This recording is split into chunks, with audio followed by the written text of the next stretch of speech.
Good morning, Bardstown and Nelson County. Welcome to Bradford and Brooks. Jim Brooks here, and Margie Bradford is out for the day. She will return next Wednesday here on Bradford and Brooks. Though I am joined in the studio by Mr. Tim Hutchins. Tim is the winner of the GOP primary last week for Nelson County Judge Executive. Welcome, Tim. Thank you, Jim. Glad to be here. Well, we got a beautiful day looking at us from outside and here on South 3rd Street. So hope everybody gets a chance to get out and enjoy the weather, though the forecast is calling for possible rain this afternoon or this evening. So get a chance to get out if you can. Well, Tim, you know, the election's over and the dust is settled. And I guess the questions, you've talked to a lot of Nelson County residents during your campaign.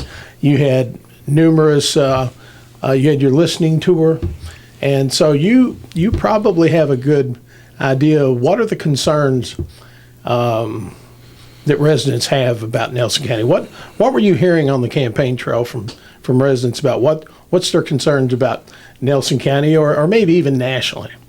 Well, Jim, first of all, I want to say let's take a moment of silence for these school children and victims in these shootings and the other ones that were involved in it. Is pretty awful. So if you don't mind, can we take a moment of silence for that? Absolutely.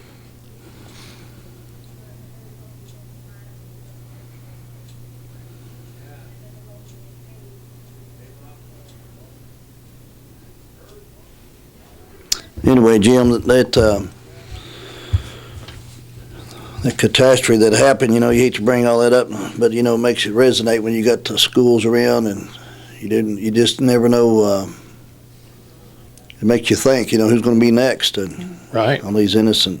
Of course, you get in these debates about why and when and where, and you got guns and so on, but it is a sad situation. But hopefully we can get people's minds set in the right direction and eliminate all this stuff. It's just pretty sad when you got that going on in your country and elsewhere. So, but anyway, Jim, back to that. Can I say a few things? I want to thank to my wife Gina and my manager Christy, and they did a great job, helped me manage this campaign, and all the voters who supported me. I want to thank everybody for that, and all the volunteers. It was a journey, a lot of work. I know we put a lot of effort and time in it, and he's talking about those. We had those probably 25 listening tours. And I want to also thank the businesses and stores and restaurants and people just opened their doors up and allowed us to discuss and talk these things. And it was good. I mean, we went from New Haven to Culvertown to Balltown to Chaplin to Fairfield and New Hope, Bardstown, High Grove, Cox's Creek, and all over the county with all these listening tours and greeting meets and people accepted. Like I told you before, I think I know I had some people that maybe was opposed to me, but everybody was super nice and it was just a very positive campaign, and we tried to stay on a positive track, and I think it was resonated with the people. Of course, the outcome, I ended up winning. And so, it's an exciting time, I think as far as what people, there's several things. I think people are heavily concerned, for sure. You hear it continuously, and I'm out in the public all the time, not just on the campaign, not just during the campaign, but continuously, gas prices and food prices and inflation and the cost of everything, electricity and gas and shortages and baby formula and food cost. And there's some report, I didn't see it, but I was told the other day that they was talking about food costs going to be another $1,000 per family by the end of the year. That's how much more it's going to continue to rise. So there's a lot of things that's concerning people, and rightfully so. I mean, you don't have but so much to live on, and a lot of this free money that was passed out the last 2 or 3 years or whatever during all this COVID, and I think it's beginning to dry up, and the cost of going up, interest is going up a little, stock market's crashed, and I mean, without me saying it, who's leading the country? The Democratic Party leadership, that's just the way the direction the county's going. So you hear the country's going and the county, so you hear this a lot. I mean, people are heavily concerned. And so as far as the county goes, and we talk about it, people's concerned about just trying to maintain. I've said that during my shows with you. I think one of our goals, or if I'm fortunate enough to win this thing, is in the fiscal court and all the elected officials in every branch is going to be just to maintain what we have with the cost going up, because the county's cost is going up. The insurance is going up.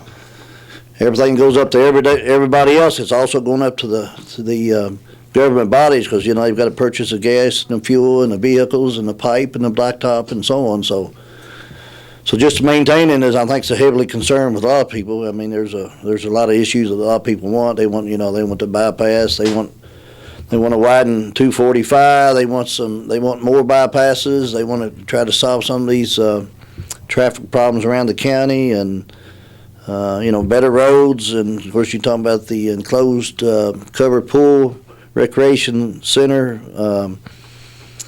There's making sure we've got enough people to fill the jobs, keep bringing in new jobs, make sure we bring in companies and try to help the companies that are here to support the housing. Is limited on housing, because I don't know how long that's going to go with the supply and demand. My biggest thing is supply and demand, and try to let the county government help and support people as much as possible, but don't try to hold them back. So. Right. There's just, there's a segment of people say we're overregulated. There's a segment that says the planning zoning is too restrictive, and I try to explain to them about, you got the library tax. You heard all those different things, and my goal is to sit in with all the departments and individuals and committees throughout the county and all the other governments and library board and so on, and try to come up with some new ideas, fresh ideas, and lead the county and continue to grow in a prosperous way, and make sure we don't try to hold anybody back and on their dreams or wishes or businesses and what they try to do to make a living. So even the average everyday person, I've told you about that before, about if you want to build an outbuilding or a barn or a fence, and don't have to get a permit for every little thing you do on your own property. So there's a lot of issues that we can get into without getting into every little thing, but there's a good mix of things out in the people's minds. There's no doubt about that. Well, I know that just the news stories I follow. I read a story in a trucking industry website where they were talking about possible diesel fuel shortages up and down the East Coast. And then the prices, anytime something gets scarce, the price goes up. And it's already, in some places, $6 and up.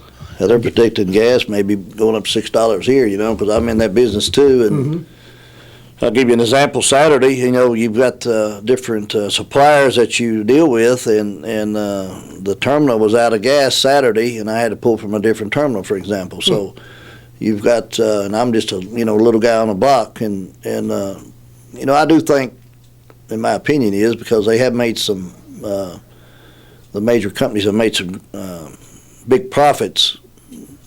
So I think there's a mix of maybe I hate to use the word gouging, but I think they've tried to use this shortage to their side to make more money. So I'd like to see them if you got the administration and trying to work with these people and open the leases up and the lines and so on. And then now you got this Russia thing, and that's a scary thing. Anybody that's follows it, you don't ever know, and you hope it never comes over here, but you don't ever know what's going to happen in the future. So it's there's a lot of things that's playing on people's minds. It does mine too. Right.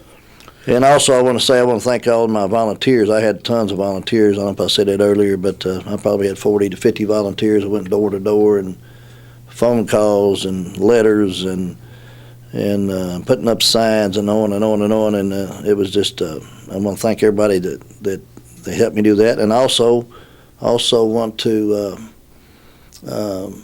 anybody that didn't vote for me in this case, in this last election, hopefully I can bring them on board and we can unify and move forward, because I've got a lot of because I was in the Republican primary, and I know there's a lot of solid Democrats that helped me, and I want to thank them also that was out there that support me all over the county. And there's a lot of good conservative and moderate conservative Democrats that are behind me. I've talked to, hundreds of them, probably thousands. I don't know if it's been thousands, but several of them that's behind me and helped me and worked for me also. And I think we'll have a good, strong campaign coming this fall. So, I've already been to several events since the election. Matter of fact, the very next night I was at some events. So we haven't stopped. We're going to keep going. Well, Tim, this is you've had a very active, very busy campaign. What lessons have you learned from this campaign? Maybe something was different than in past runs for judge executive. Anything different about this campaign from the earlier ones? Well, you get in a three-way race, which I was in a three-way race before, and I think it makes it tougher. I ran for magistrate 4 times, and I was successful 4 times. And I had, looking back, some of the races I had 4 people. I think 2 people a couple times, and I actually had a Republican primary. I had a primary race, not a primary race, but I had to run 2 races that one year because we had a Republican filed as a magistrate race. So I've been in. And as time goes, you learn a lot and what to do and and things have changed so much. You used to be able to write and run a lot of ads in the local Kentucky Standard, and of course on this radio. And you try to, as a campaigner, how do you resonate with people? Because you got the social media and you got the Facebook and the young generation for sure uses that a lot. I think that a lot of the older generation doesn't use it a lot. A lot of people don't read the paper like they used to do. You hear some don't listen to the radio. So when you're out there trying to campaign, you try to get a good mix. Well, at the end of the day, it costs a lot of money. So, you used to be able to run a lot of ads in the Kentucky Standard, and I still do. But so how do you get your message out to the people? So. Right. So, I've worked with a company that helped me do a lot of this social media. And, of course, Christy and Gina's very good on that Facebook stuff. And, the Gazette, you've got a huge following. And with your platform, what you do, and I think a lot of people follow that. So I had to pay you a little money, too. I didn't care much about that. But so you got a lot of volunteers. You go door to door. And I'll tell you what, when you go – and I can't imagine doing a statewide or a federal race just because of that. And then you've got I don't know what's going to happen in this next race when you start getting the PACs and super PACs, and when they become involved, and when you get the different parties, you're going to have some of these PACs and super PACs get involved. And as a candidate, you can't negotiate with them. You can't talk with them. You can't have any kind of relationship with them, so they can come out and I'll say this right now, if I'm not going to get negative with Eric Shelburne at all. I've met Eric years ago and didn't really know him. I got to know him a little better in the last 6-8 months, and I will not get dirty, negative, in the mud. I did not in the last race. I will not do it this time. But with that being said, when the PACs come out and run ads, there's no telling what they'll do against me and against him. So I'll bring that real clear right now. I don't have any control of what they do, and I hope they don't do it. I don't want them to do it. And but I don't know anybody in all these different PACs. I don't know any of the affiliations, any of them. I don't know any of them. But I just know what I keep up with what's going on around the state and country and what they do and how they do it and where the laws are. But it's a shame that they can do that without your approval. Be quite honest about it. But that's the facts. So right. Well, I'm going to be real clear about that right now, and I'll tell Eric. I'll be talking to him, too. He didn't show up yesterday at the fiscal court meeting, and I didn't wonder maybe he's already backed out since he didn't show up, but I didn't get to ask him. So anyway, I want to bring that up because that's important, Well, Tim, during your PLG debate, Dennis George asked a question, and I thought was an excellent one. At the end of the primary, when things are over, you and the other 2 candidates were asked if you would put your support behind the winner. winning candidate at the end of the night. Uh-huh. And I think you said generally you would, and I think I think all three candidates basically indicated they would. But election night, from one of your opponents who didn't win, I didn't see a lot of positive support for the winning candidate there. Excuse me, Mr. Don Thrasher's who I'm speaking of. Don seemed to, and seems, and of course, it's fair to attack a candidate if you don't like him, I guess, but that kind of flies in the face of what he said during the debate, I guess, is what my point is. Well, I feel like we run a strong, positive campaign. And I told Don this before. We text and talked quite a bit before. Mm-hmm. And Dennis George asked that question, and Don said it 2 or 3 times. Absolutely, absolutely, absolutely, we'll be behind the candidate. Mr. Gentry said absolutely. Sitting here today, Mr. Gentry has not called me, or his followers or his people that was helping him run his campaign has not called me today and said congratulations, thank you, we'll support you, or anything. That's something they'll have to live with. That's the way they feel. That's the way they feel. Don did not call me, congratulate me, and then people sent me messages of what he put on Facebook attacking me on my personal life again, my finances, and all kinds of stuff that, and I make it real clear. He didn't put any of that in his ads, right? But he did put it out on Facebook to some individuals that I know for a fact that he sent a lot of information to individuals personally and try to pull me down. And the only thing I said, like I told you on this radio show, I'm not going to get into that. I'm not going to run a negative campaign, and I didn't do that. And you remember last Friday when Peter Tursop came out and attacked me for 85% of his show, and I told you I made a couple of comments, and I said I'm not getting into it. I'm going to let it go. When you lose, it's tough. I've lost 2 races. Right. Don has now lost 4 races. I wish him well. He's a big internet social media guy, and going back to that PLG debate, I was the only one that said that I would sit down with the candidates and I would congratulate them for sure. And if there's any kind of radical agenda, I would like to sit in with them and make sure some of my agenda that I believe in would be some of their platform. And then I said about 97%, I think I said I would be supporting them. Mm-hmm. And again, Don said absolutely. He said we have civil wars, I think he said, in these primaries all over the country, and then you come together at the end and support your candidates. Right, I remember that. He said that. I mean, that's something he'll have to say, live with, or whatever. Now, I did, one thing I will say that, a bunch of stuff he put on Facebook, I just ignore it. I just don't even get in there, but there's a few things he tried to resonate, I guess insinuate that I put some negative attacks toward him in my last flyers or ads. Mm-hmm. But the only thing I put in was facts, and his 2 newspapers he put out, he only put half truths in them. He may not attacked. He typed me pretty good in his first one. The second one he put out, he only put half the information out, like the debate, everything was skewed toward his platform. So you call it negative. Why? But when President Trump said, fake news, that's what I always say, fake news. I want to put out the whole story, and like old Paul Harvey said, the rest of the story. Right. So, when you put out half of the story when you're talking about an issue, and then somebody only says, and they let the people see part of it, that's what I call fake news. That's when you read it and you hear it every day. They just put out part of the story. So that's what he did. And then also, again, I'm going to move on. I'm not going to talk about, he said that absolutely he's going to support, and that's something he'll have to, I hope his supporters jump on with me. I think I know a lot of them will. There's some may not.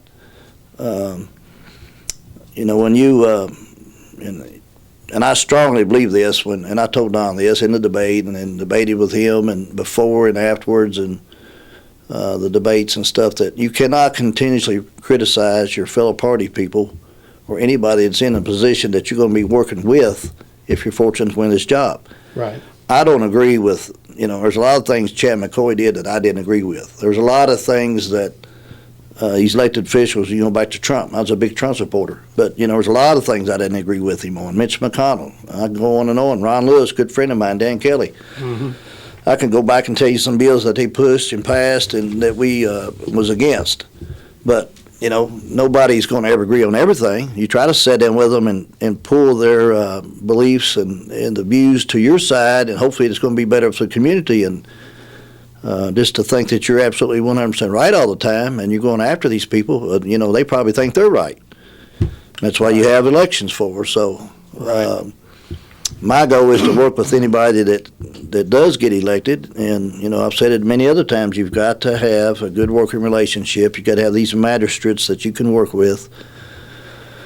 I was there for 17 years, and, we agreed on a lot, disagreed on some, but you've got to be able to work with them. It's not a one-man show, and if you think it is, when you get up there, you're not going to get anything done. So I think I've got a proven record of that. And again, I'm going to tell you, when you lose, it's tough. I know how it is. And I've talked to a lot of these people over the years and different things in this last election, and I'll say it again. I don't wish any ill will toward Don or his followers or whatever. I'd like to see them have happiness in life and move forward. And if you want to sit down and talk, let's talk. But it's not worth it. Life's too short, and that's what I'm. So from this day forward, I'm not going to talk anymore about the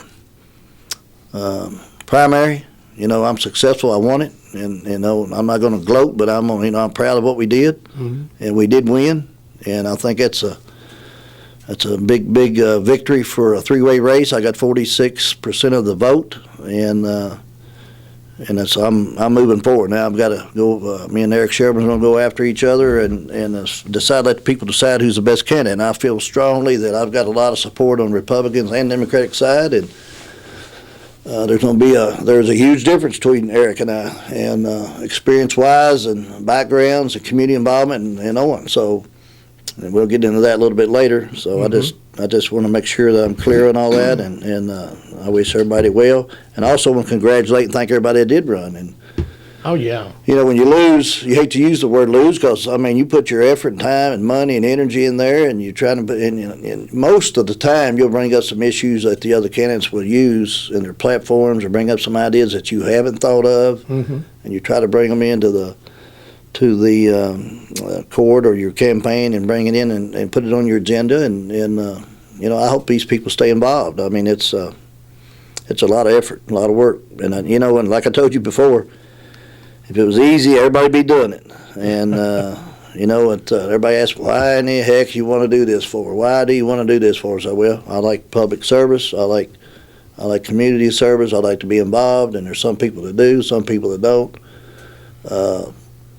I just think that I'll get more people get involved and get out in the community and do things. So, but you're going to get darts thrown at you, and that's right. You're never going to satisfy everybody. So I'm prepared for that. So, and I want to thank you, Jim. You was good on this radio show, and Roth and the Standard and the Gazette and everybody else that we ran I think a good campaign. I think our message got out. We did. We had, of course, again, it takes a lot of dang all money, whether you like it or not. That's what you got to do if you're going to run a successful campaign. And so I've had some people that contributed to my campaign. I feel like there'll be more because it does take a lot of money. And but anyway, I don't know if you want to talk about any more of the primary or not. But as far as I'm concerned, I want to get it behind me. I'm done with that.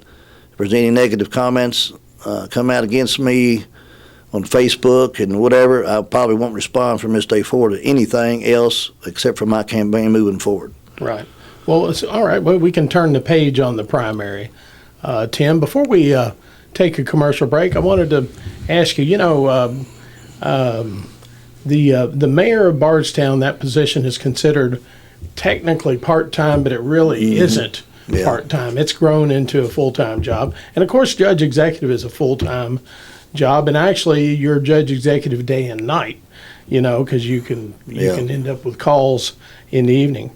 Now, have you thought about what if you win and are judge executive, what would you do with the management of Handy Food Mart and other concerns as far as their day-to-day operation?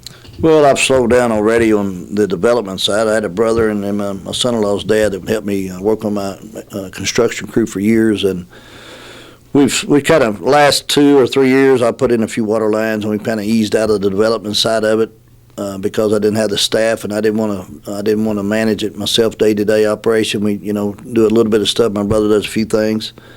I started building quite a few houses, which I subcontracted a lot of that out. I'm building my daughter a house now.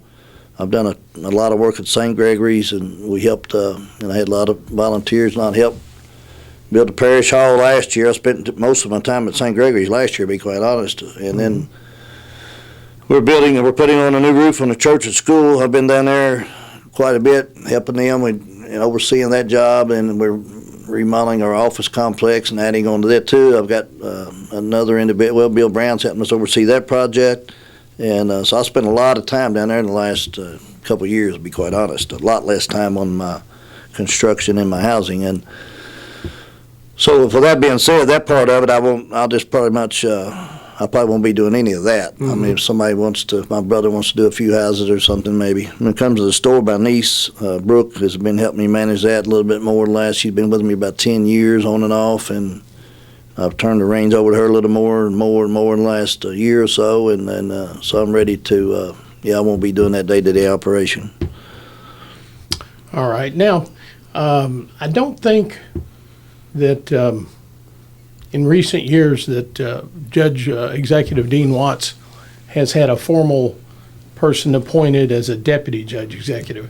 Is that something you might look into, or do you think that is needed? Jim, I talked to Dean about that, and matter of fact, he just mentioned that here when I was on the court, which that goes back, about 10 years ago, and he even talked about it, and the court talked about it a little bit back then, because the county has grown from, when you go back from 94 to today, 48,000 people roughly, and I don't remember what it was then. So you have a lot more on your plate, and as the county grows, I don't know what the magistrates will feel about it. I've said before that I think that there's 120 counties out there all after the same pile of money from the state and feds and grants and so on. And I think, by my studying and talking to a lot of people in Frankfort and so on, that if we had somebody that could secure grants and go after this money, and I think it would way more than pay for their salary, and utilize that same person maybe as a deputy or as a liaison into the Frankfort and Washington, and you got to be there. You got to see these people, meet with these people, and I'm not a big computer guy. I'm a more face-to-face, hands-on type person, and I think when you look somebody in the eye and try to work with them, I just think you get better results instead of getting on doing all these emails and things, and I know that's the growing trend. So, that's something I would have to sit down and talk to him about and think about. I know Dean, just like say a few weeks ago, he mentioned that he's been kind of looking for somebody for several years to kind of fill that role, but I don't know if if he's actually talked about it with the fiscal court. I don't know, but the only way that I think you could do it is you got to justify the money. You got to make sure there's money to do it. Right. And there'd probably have to be, I guess, it'd be a dual role. Probably triple role. Kind of a catch-all. I've talked to all the department heads. I've already talked to, I know all these people pretty much personally in all these departments over the years, and a lot of the employees, and I don't want to just bring the department heads in. I want to have meetings with all the employees, either individually or as a group, and what are your concerns? Where do you see we can improve at? What are we wasting money on? Can we unify some departments? Can we change some of the leadership where you have, and you got to have good morale? So I just think you got to sit down with new ideas, and you got new blood, new energy, and I've got a business background. I've worked with hundreds and hundreds of employees over the years, and I think that's, I think we've got a lot of good people on staff that I can see. I'm sure there's always a bump in the road, and there's, like I said before, I'm sure there's places where you can trim a little bit, maybe save a little money, might be a little fat here or there, consolidation or whatever. But just have to sit in with them all and try to work it all out and see what the needs are. So, were you interested in the job? Well, it depends on what all you what you put in that job description. Yeah, you're internet, you're a computer guy, so you.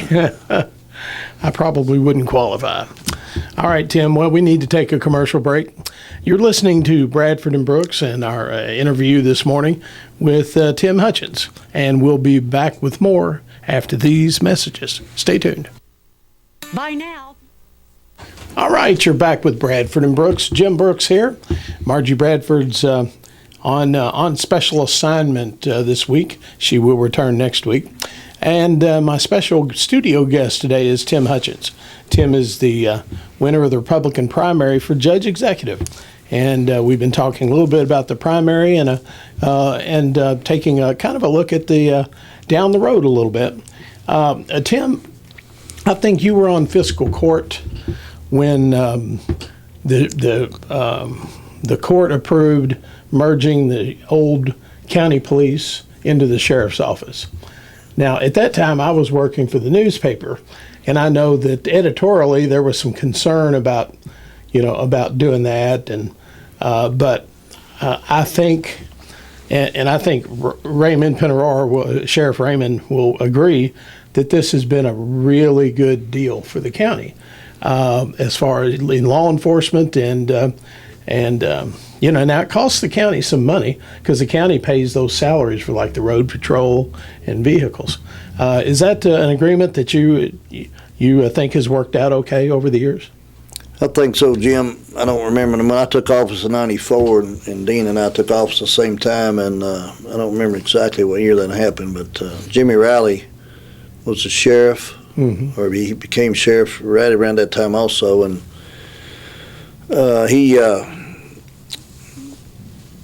when we merged those together, then of course Mike Newton came on board. Jimmy passed away and had that terrible thing that hit him. So there was a few bumps in the road, especially early there, because you had some changeover in some of the leadership and so on. And I've never heard anything but positive about it then and now both. And we've got 20-something patrols, and of course you look at the sheriff budget and what the county appropriates to it. But at the end of the day, it's just part of doing business, and that's the cost. The sheriff, I think their number one role by statute is they have to, transport prisoners to the courts, and then they got to serve papers. And with the technology and stuff, they say, there's a lot of that's been a little bit easier, maybe, I don't know, but I think they still have to hand deliver the papers to people and trying to find a home. So it takes a lot of their time. Right. And I'm not I don't know, I know a little bit about the sheriff's side of it. I'm not a professional in it, but I do know quite a bit about it, and I know they have to, it takes a lot of their time to go to court cases. And, when there's a case comes up and somebody gets charged or locked up, then, they've got to go in and represent the law side, and, so they spend a lot of time in the courtroom. So, I've talked to Raymond. I think, in my opinion, he's done a great job. I think everybody could, again, I'm sure there's people say there's things you could do a little different, but I just don't see there's that many problems with what he's doing up there now. I talked to Raymond yesterday, and him, like everybody else in all these departments, pretty much they all say they need more help, more help. And because I heard it when I was on there, so you just got to balance it. Money don't go but so far, and I think it's you just got to be careful. You got to watch how much you're spending, and make sure you take advantage of all these programs that's provided for you in the state or the feds and so on. So, but overall, I really think it's been a good program. I really do. Well, Tim, I've heard you say this several times. Like I think even back during the debates, the cost of EMS, the cost of other services that the city provide. Well, that's kind of the cost of doing business. And if you want those services, you have to pony up. And I think that kind of, to me, it speaks to your background in business, because business is the same way. If you want services, you have to pay for them. And I think that I don't think anybody would say anything bad about the sheriff's office. I think, Well, I'm sure you get some personality in the boss sometime that, Right. you didn't get paper served on time, or you might have had a case that they couldn't find somebody and they get accused of not doing their job. It's just going to come with the job. And every position, there's always somebody that maybe got hurt or dissatisfied or upset, and they make comments. And I've done it myself. They always say is, Father Pepper told me at St. Gregory's, and I was mad one night at a committee meeting and raising money to add on to the school at the time, whatever. And he said, Tim, take a deep breath. Let's go home, calm down, sleep on it. And he was right. And so, you got to try to make the right statements at the right times. And right. So overall, I think, with the technology and some of the things that they know more about that than I do, that I think overall, but, you got more people. You got more cars, you got more kids. Well, you're graduating anywhere from 800 to 1,000 kids a year, and then, they're getting on the streets and driving. And so you've got to, you hope your tax base grows with it without raising the actual rate of the taxes. That's what's, we've said that before. And it's not easy because, like you said, when we started the show out here, the cost of living is going through the roof. So the Right. cost of the county is going through the roof. And it's not going to be easy. So it's... we just got to make it work, but there is, just everyday cost of doing business. That's just like in your house, whatever. You try to cut and streamline and see where you can make adjustments, and that's what I want to do also.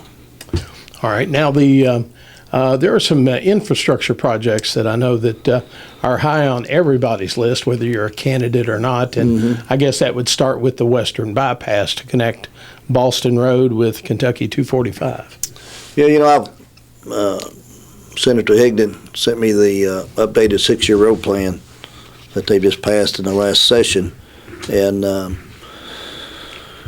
if you look at that, and I haven't studied it, with a fine-tooth comb yet, but I see there's a lot of needs and there's a lot of things that they're putting on there that's going to help Nelson County. I do want to sit down and look at the bigger picture and the broader picture about maybe some connector streets, and just a lot of times you can do some little things that don't cost a lot of money. Just a few turning lanes. You widen the entrances of some of these county roads where people can come out and turn left and right without traffic backed up. 20, 25 deep.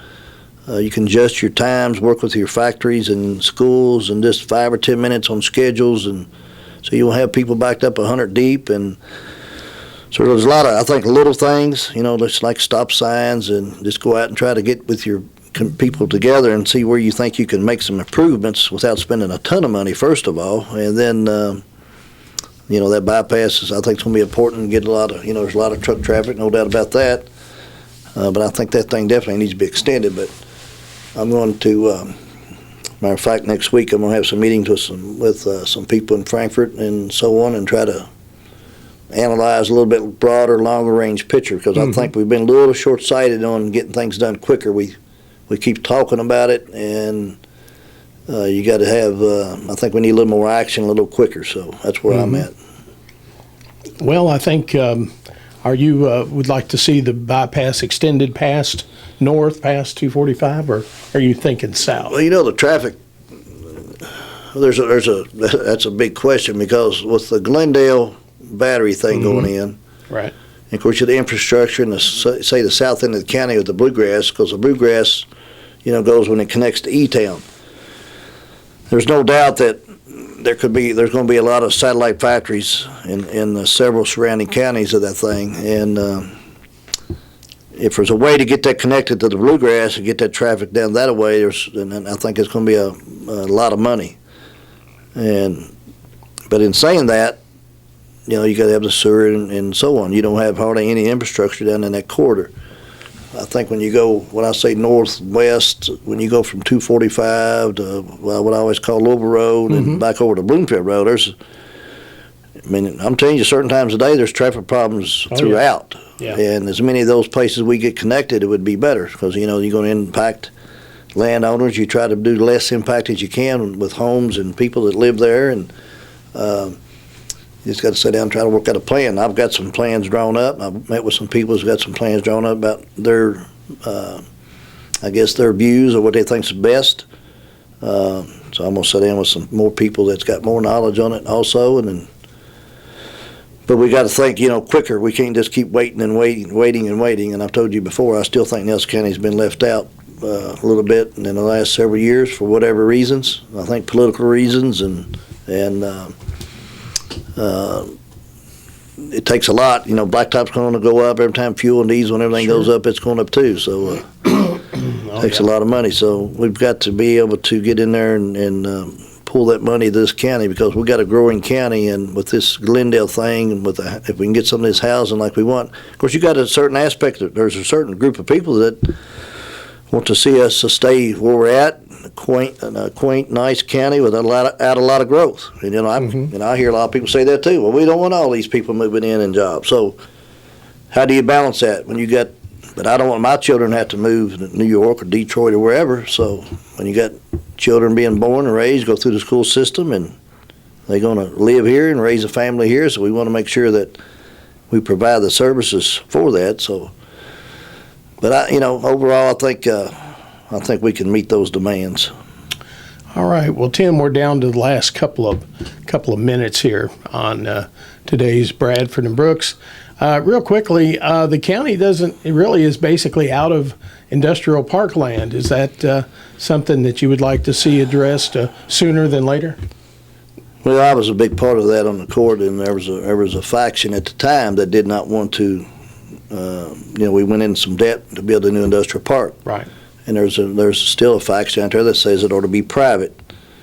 Now, the difference in private and public is when you go with a private public aspect, Nelson County Fiscal Court, NCEDA, whatever you want to call it, the cities, but you can get more, there's a lot more availability with sewer, water, gas that they can help you pay for. Private individuals doing it is going to have a whole lot less, it's going to be tougher for them, I should say. So, right.